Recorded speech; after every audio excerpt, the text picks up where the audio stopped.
আমাদের প্রথম বক্তব্য থাকবে যে ওরা সরকারের বিরুদ্ধে, সরকারের এক টাইপের মব।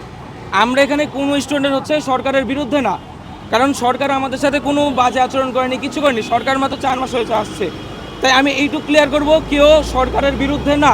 অ্যান্ড আরেকটা কথা বলা হচ্ছে যে অটো পাস, আমরা এটারও বিরুদ্ধে। আমরা এখন যে দাবিতে আসছি, আমরা চাই আমাদের দাবিগুলো যথাযথভাবে মেনে নেই। আমাদের দাবি হয়েছে যে 3 দফা দাবি রয়েছে, উনি আমাদের দাবিগুলো, দাবিটা হচ্ছে যে সিকিউ অ্যান্ড এমসিকিউ মিলে একসাথে পাস। সেকেন্ড দাবি যে যারা পরীক্ষা দিতে পারেনি তাদের মধ্যে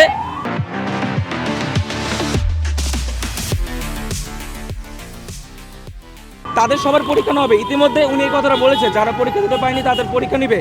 অ্যান্ড থার্ড দাবি যেটা ছিল যে পদার্থবিজ্ঞানে সায়েন্সের ফিজিক্স এক্সাম, তো উনি বলেছে যে যে দুটো কোশ্চেন ভুল হয়েছে সেই দুটো কোশ্চেনের পূর্ণ মার্ক দেওয়া হবে। এখন আমাদের কোশ্চেন হচ্ছে এটা কাদের পূর্ণ মার্ক দেওয়া হবে? যারা অবশ্যই টাচ করেছে। এবং গতকাল যাদের অ্যাকাউন্টিং পরীক্ষা হয়েছে সেখানে দেখা গেছে এই 6 এবং 7 নম্বর কোশ্চেনটা এই আমাদের এই অনার্সের 4th ইয়ার থেকে এসেছে। উনি আমাদের বাবার সমতুল্য, তো ওনার এই জিনিসটা দেখতে একটা টাইপে আছে। এখনো এই সিগমাটিক থেকে বের হয়ে আসতে হবে, উনি শিক্ষার্থীদের পাশে দাঁড়াতে হবে। একটা শিক্ষার্থী একটা যদি পড়াশোনার সিস্টেম ঠিক করতে হয়, ওনার স্টেপ বাই স্টেপ আগাতে হবে। এই যে আমাদের 26 ব্যাচে যারা আছে শিক্ষার্থী, এদের যে অনেকের জীবন চলে গেছে, ওই দিন রাজশাহীর একজনের সুসাইড করেছে, এই জীবন দায়ভারটা কে নিবে? উনি অবশ্যই সুসাইড করেছে মেন্টাল প্রেশার না পেরে, তো অবশ্যই ওনার এই দায়ভারগুলো নিতে হবে। ওই দিন আমাদের একজন কেন্দ্রে পরীক্ষায় 13 তারিখ জলাবদ্ধতায় 10 মিনিট লেট হয়েছে, পরীক্ষা দিতে গিয়েছে, ওনাকে পরীক্ষা কেন্দ্রে ঢুকতে দেয়নি। কেন? আমাদের কোশ্চেনটা কেন দেওয়া হবে না? ওনাকে এমসিকিউ থেকে 10 মিনিট লেট করে দেওয়া হতো, 10 মিনিট কাটা হতো, বাট তারা এটা করেনি।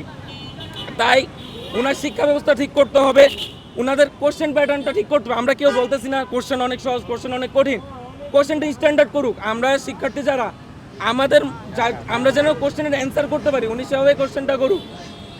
এবং আমরা চাই উনি অ্যাজ এ শিক্ষামন্ত্রী আমাদের পাশে দাঁড়াক, আমাদের দাবিগুলো শুনুক।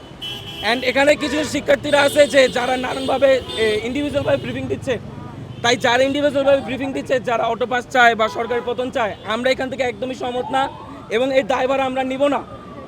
আর আমাদের আজকের কর্মসূচি আমরা এখানে স্থগিত করতেছি, যেহেতু জলাবদ্ধতা, অনেকের পরীক্ষা হচ্ছে, তাই আমরা চাই না আমাদের জন্য সাধারণ জনগণের কোনো ভোগান্তি সৃষ্টি হোক। তো আমাদের বক্তব্যটা এখানে শেষ। আর লাস্ট শিক্ষামন্ত্রীকে আমরা একটা রিকোয়েস্ট করবো, আপনি আমাদের স্টুডেন্টের পাশে দাঁড়ান এবং আমাদের দাবিগুলো যথাযথভাবে আপনি মেনে নেন।